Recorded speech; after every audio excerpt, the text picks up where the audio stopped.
the end, let's play it fast and loose and take a little risk and grab a few live ones. Yeah, sounds like fun. You live on the edge. Alright, so should we just go? Question number 1. Okay. Have you seen the new Microsoft Flight Simulator? Wait, what? What? I didn't know there was one. Are they coming back? The internet says that it's coming back. Wait, Microsoft.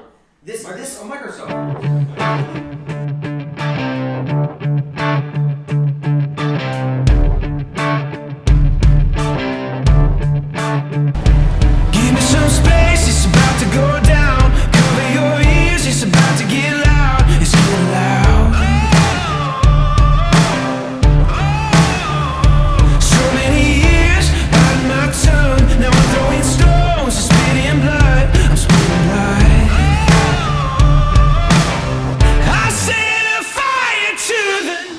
Hey guys, Shane here, Odds Flight Simmer. Welcome to another video. If you haven't seen these videos before, this is where we normally take a scenery, aircraft and utility and all different types of flight simulators. We'll take it for a spin around the block and we'll give you our first impressions and is it worth value for money. In today's video, we're going to do something different. We are going to check out, that's right, the two titans that are going to be going head to head in 2020.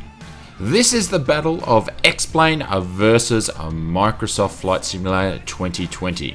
So I've been getting a lot of comments recently in the videos asking, will I jump ship from X-Plane 11 into Microsoft Flight Simulator 2020? And this really ponders a couple of questions in my mind for new simmers to the market. Which one do they choose? Do they choose 2020 or do they choose X-Plane 11? And also existing simmers that have been very loyal to the X-Plane brand, what are they going to do? Are they going to jump ship to 2020 or are they going to stay? So we're going to split up what we know about Microsoft 2020 and compare that with X-Plane 11, what it has today. And which sim is going to be the best for you? What are you going to spend your hard-earned cash on and what are you going to spend your time flying around in that simulation world?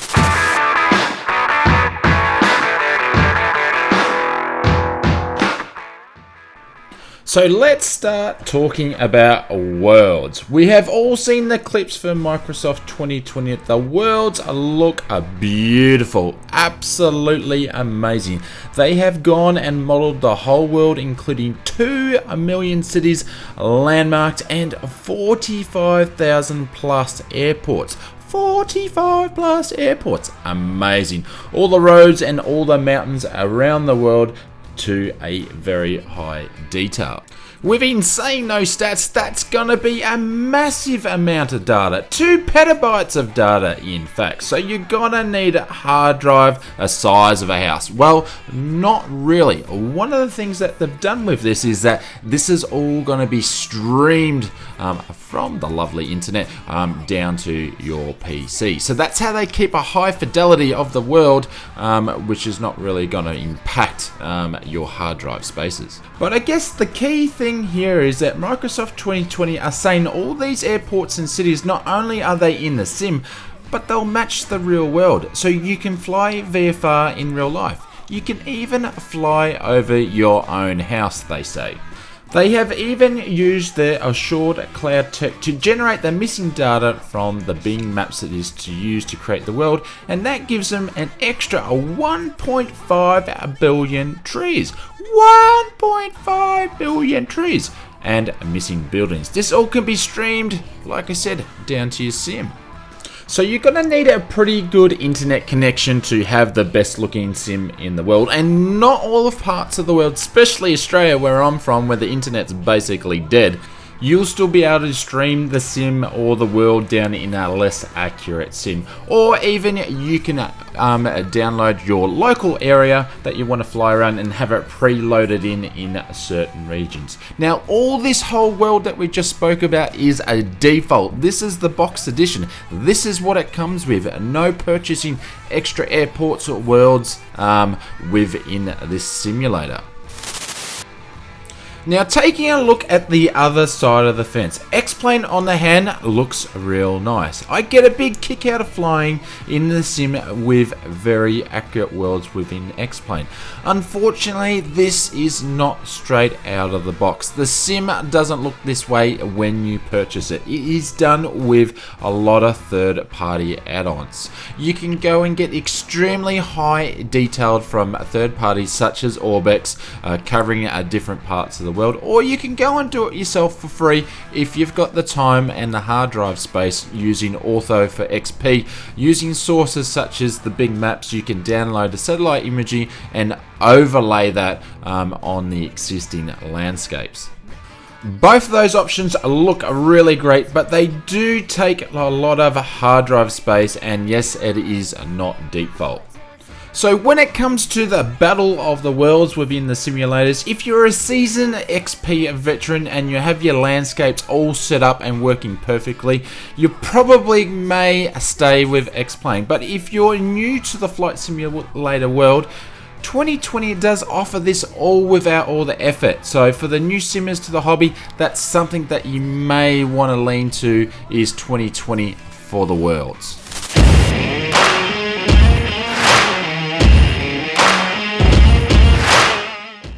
Time to talk about weather. Microsoft have claimed they have gone back to the drawing board when it comes to atmospheric simulations such as the new light engine, volumetric clouds, and special weather effects. And of course, to the piece of resistance, real world live weather and weather effects.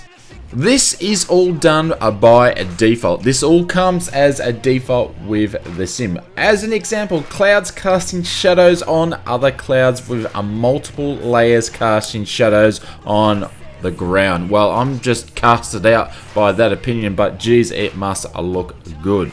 But don't forget the rainbow scattering, the volumetric 3D rain effects on the windshields. Also, icing and icing effects on the aircraft too.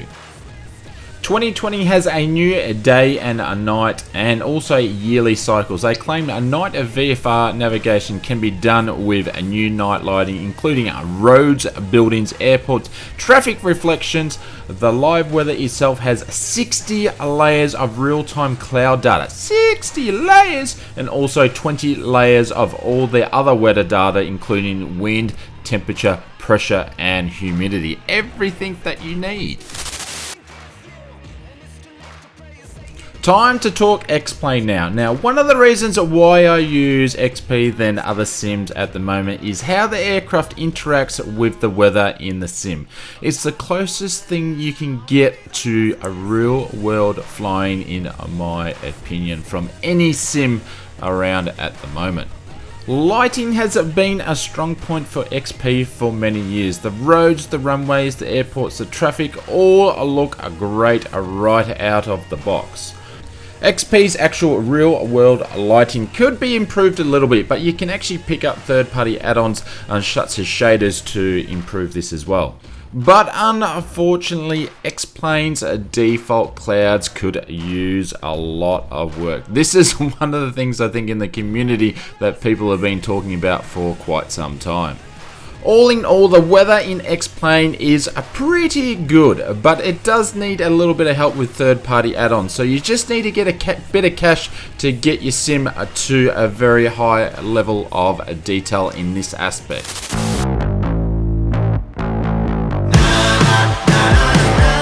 Now it's time to talk about Aerodynamics. The team at Microsoft went back and studied the old code. They blew off the cobwebs and went out and set to improve what the legacy platform had to offer. They have gone back and rewritten the aircraft systems, the new aerodynamic simulations, improved core physics engine, and added a new worldwide atmospheric air mass simulations. Well, in my opinion, I don't think it would have taken much to improve on the previous code. We have been flying bricks around in the previous sims. Yes, that's right, bricks. I did go there. Flying bricks. They have redesigned the simulated surfaces on the aircraft by adding up to 1,000 surfaces that can be affected with things like pressure, speed, movement and temperatures. They have done a lot of work in different areas such as steep turns, stalls and also including deep stalls. And from my sources on the grapevine, it appears that Microsoft Flight Simulator flies similar and feels similar to how XP's aerodynamic systems work as well. X-Plane has been very strong in this area when it comes to their blade theory concept. X-Plane's blade theory works by reading the geometric shapes of any aircraft and figuring out how the aircraft will fly. That involves breaking the aircraft down into many small elements and finding the forces on each element many times per second. Within saying that, the XP team are constantly updating the aerodynamics when it comes to their simulator. But within saying all that, after flying a real world aircraft and then comparing those same aircraft flying in simulator, XP would have to be the closest thing that I've come across with any flight sim for flying the aircraft in a real life. It seems to be that both simulators are really solid in this area, and I'm sure the battle will go on of which one flies the best for many years to come. So I guess we wouldn't be talking about flight simulators if it wasn't for aircraft. Now, there's a bunch of aircraft in 2020 that will be included in the initial release, such as Cessnas, Airbuses, the Queen of the Skies, business jets, and also Carbon Cubs, and there's a few others as well. In my opinion, I think that's a pretty good base with different aircraft that is covered and to start off with. And I think it would be pretty fair to say that these aircraft look very detailed inside and outside. The cockpits will be high fidelity, including a 4K PBR material tech and high detailed instruments, glass and gas gauges. Now, if you jump into aircraft for the first time in 2020 and you don't know how to fly, they have you covered with their checklist system. It will be able to get your aircraft from cold to dark to ready to taxi. Inside the cockpit, the shadow and the lighting effects look like something out of this world. Actually, no, they look like something that would be in this world in a real aircraft, so that looks pretty good and does get me excited too. On the other hand, when it comes to X-Plane, we are spoiled with choice. X-Plane has a many study level aircraft and also a very high detailed aircraft, freeware and payware. That's right, they have aircraft that is very high detail that costs absolutely nothing at all. You can pretty much find your favorite aircraft to a high detailed cockpits with true to life systems and procedures. We are very spoiled for choice when it comes to X-Plane. And I guess it could be many years before 2020 catches up to the choice or the range of aircraft that it could have in its sim.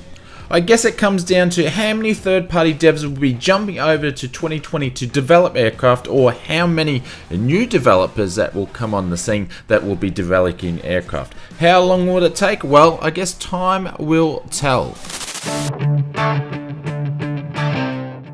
Oh no! Microsoft 2020 have come out and said no VR when it comes to launch. But on the other hand, X-Plane have a native VR support with a large following, and I tell you what, it works absolutely great and it is very stable. This, in my opinion, would have to be the closest thing you can get to the real thing, and XP's Vulkan update hints to improving on that experience. So it's very sad to hear that Microsoft Flight Simulator 2020 said that they won't have a VR support for launch. But hey, they did say that they were going to bring it out a little bit later once they've got their other things into order, I guess. So if you are a VR fan, and I know there's a lot of you out there, I guess this one is a no-brainer. It is XP for you in this case.